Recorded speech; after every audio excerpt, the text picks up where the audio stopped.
Walter एक book की details को लेकर एकदम पागल हो जाता है जिसका नाम है द नंबर 23 और जल्द ही वो इस बुक में होने वाले इवेंट्स को अपनी रियल लाइफ में होने वाले इवेंट्स के साथ जोड़ने लगता है और आखिर में उसे उसकी असलियत के बारे में पता चलने वाला है।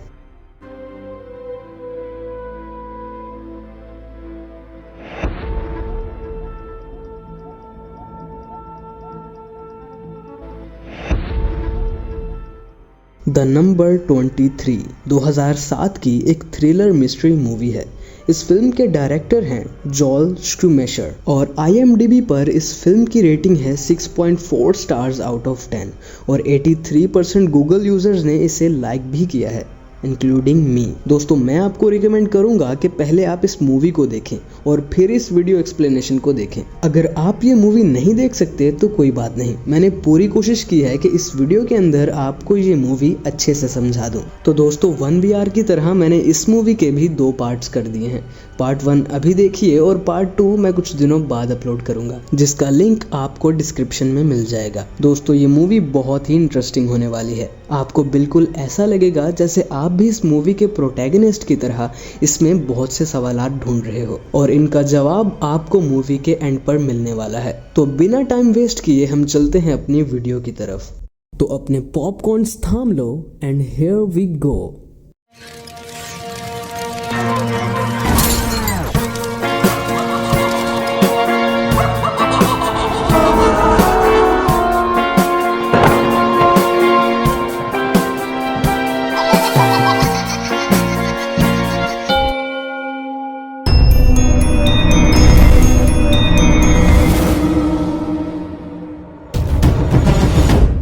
वॉल्टर स्पैरो एक एनिमल कंट्रोल ऑफिसर है जिसकी शादी अगैथा से हुई है और उनका एक बेटा है रॉबिन स्पैरो। एक दिन वॉल्टर एक आवारा कुत्ते को पकड़ रहा होता है, लेकिन वो उसे नहीं पकड़ पाता और वो डॉग जिसका नाम नेड है उसे काट कर भाग जाता है। उसी दिन उसे अगैथा से बुक स्टोर पर मिलना था, लेकिन वो बहुत देर से पहुंचता है।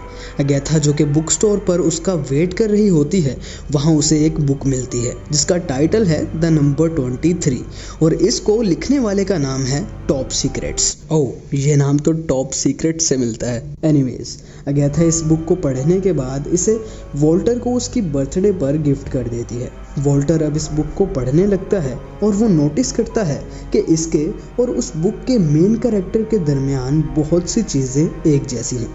इस बुक का मेन कैरेक्टर एक डिटेक्टिव है जिसका नाम है फिंगरलिंग। जैसे जैसे वॉल्टर इस बुक को पढ़ते जाता है तो वो अपने आप को और अपने करीबी लोगों को इस बुक के कैरेक्टर्स में देखने लगता है, जैसा कि खुद को फिंगरलिंग की जगह और अगैथा को फेब्रेजिया की जगह, जो कि फिंगरलिंग की नई गर्लफ्रेंड थी, और बिल्कुल इसी तरह कुछ दूसरे कैरेक्टर्स को। बुक में फिंगरलिंग एक लड़की से मिलता है जो खुदकुशी करने वाली थी। बुक में इस लड़की का नाम है सुसाइड ब्लॉन्ड। ये लड़की ही पहली बार फिंगरलिंग को नंबर 23 को लेकर अपने पागलपन के बारे में बताती है।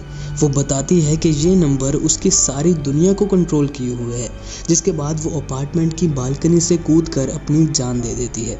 फिंगरलिंग अपार्टमेंट की जांच करता है और देखता है कि इस लड़की ने अपने कमरे की सभी दीवारों पर और इर्द गिर्द की चीज़ों पर नंबर 23 को लेकर कुछ लिखा हुआ था। और कुछ ही देर के बाद फिंगरलिंग ये नोटिस करता है कि उसे नंबर 23 हर जगह नजर आने लगा है जहां भी वो जाता है। वॉल्टर उसी बुक स्टोर पर जाता है जहां से उसने बुक ली थी, तो उससे मालूम होता है कि ये बुक सेल्फ पब्लिश्ड है। टॉप सीक्रेट्स की कोई मालूमात नहीं दी गई थी और ना ही इस राइटर ने कोई और बुक लिखी थी। वॉल्टर भी नंबर 23 को लेकर एकदम पागल हो जाता है।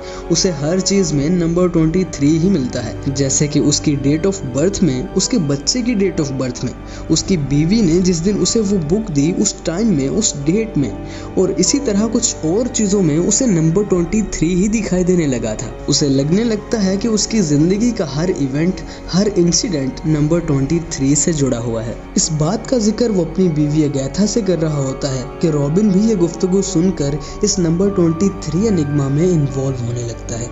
लेकिन इससे पहले कि रॉबिन पर भी इस नंबर का असर पड़ता, अगैथा वहीं बातचीत को रोक देती है। जैसे जैसे बुक के मेन प्रोटैगनिस्ट फिंगरलिंग का पागलपन इस नंबर 23 को लेकर बढ़ता जाता है, बिल्कुल वैसे ही वॉल्टर का पागलपन भी बढ़ता जाता है। दोस्तों, फिंगरलिंग को नाइटमेयर्स आने लगते हैं कि उसने फेब्रिजिया को मार डाला है, और रियल लाइफ में वॉल्टर को भी सेम उसी तरह के नाइटमेयर्स आते हैं कि उसने अगैथा को स्टैब करके मार डाला है। अगैथा वॉल्टर के इस बढ़ते हुए पागलपन को देखते हुए उसे अपने एक दोस्त के पास जाने का बोलती है, जिसका नाम है आइजैक फ्रेंच। वॉल्टर आइजैक से मिलता है और वो उसे बताता है कि वो एकदम पैरानॉइड हो चुका है, यानी वहमी हो चुका है, जिस पर आइजैक वॉल्टर को सजेस्ट करते हुए वो बुक कंप्लीट पढ़ने का कहता है, ताकि जिन सवालों के वो जवाब ढूंढ रहा है वो उसे मिल जाए। आइजैक उसे ये भी ऑफर करता है कि वो इसके बारे में अगैथा से बात करेगा और उसे समझाने की कोशिश करेगा।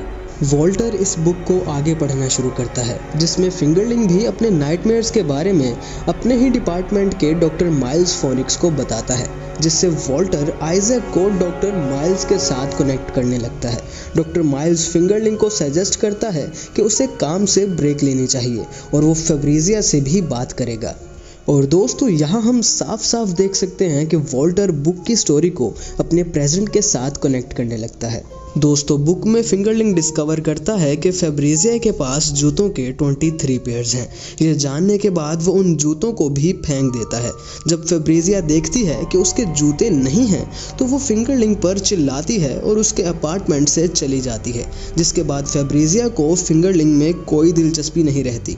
लेटर ऑन फिंगरलिंग को मालूम होता है कि फेब्रिजिया का डॉक्टर फोनिक्स के साथ अफेयर चल रहा है। और दोस्तों, हम देखते हैं कि रियल लाइफ में वॉल्टर को भी अगैथा और आइजैक की दोस्ती पर गलत शक होने लगता है। वॉल्टर को नाइटमेयर्स आने लगते हैं कि उसने अगैथा को चाकू से काटकर मार डाला है।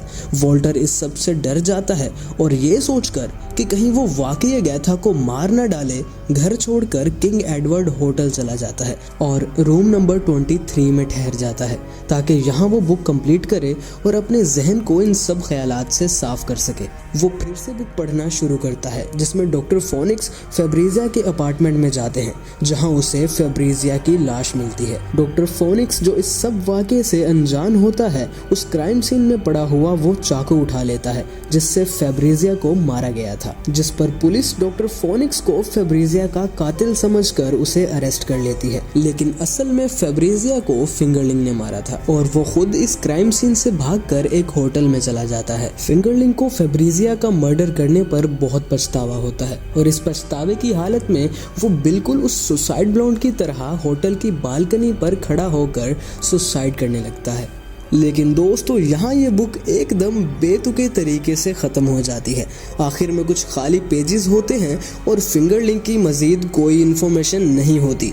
वॉल्टर को यकीन हो जाता है कि ये नंबर 23 फिंगरलिंग का पीछा करता रहा था और अब ये नंबर उसका पीछा कर रहा है। दोस्तों, यहाँ हमारी वीडियो का पार्ट 1 भी बिल्कुल वैसे ही बेतुके अंदाज में ख़त्म होने जा रहा है। दोस्तों, नेक्स्ट पार्ट में हमें पता चलने वाला है कि इस बुक का लास्ट चैप्टर कहाँ है और इस बुक को किसने लिखा है, और हमें मज़ीद पता चलने वाला है कि इस बुक का वॉल्टर की ज़िंदगी के साथ क्या कनेक्शन है। ये सब जानने के लिए आपको इस वीडियो का सेकंड पार्ट देखना होगा, जो कि मैं कुछ दिनों में अपलोड करने वाला हूँ, जिसका लिंक आपको डिस्क्रिप्शन में मिल जाएगा या ऊपर आई बटन पर क्लिक करके उस वीडियो तक पहुँच सकते हो। उम्मीद करता हूँ कि आपको वीडियो पसंद आई होगी, तो इसे लाइक और शेयर ज़रूर कीजिएगा। और अगर आपको किसी भी तरह का कोई सवाल है तो आप कमेंट्स में ज़रूर पूछो, मैं जल्द ही उसका रिप्लाई करने की कोशिश करूंगा। तो अगर आप ऐसी ही इंटरेस्टिंग मूवीज और स्टोरीज के रिलेटेड वीडियोस देखना चाहते हो तो इस चैनल को सब्सक्राइब करना मत भूलना और साथ में लगा हुआ बेल आइकन तो जरूर दबाना, ताकि आने वाली हर वीडियो का नोटिफिकेशन आप तक पहुंच जाए। तो मुझे दीजिए इजाजत और मैं मिलता हूं आपको अगली वीडियो में।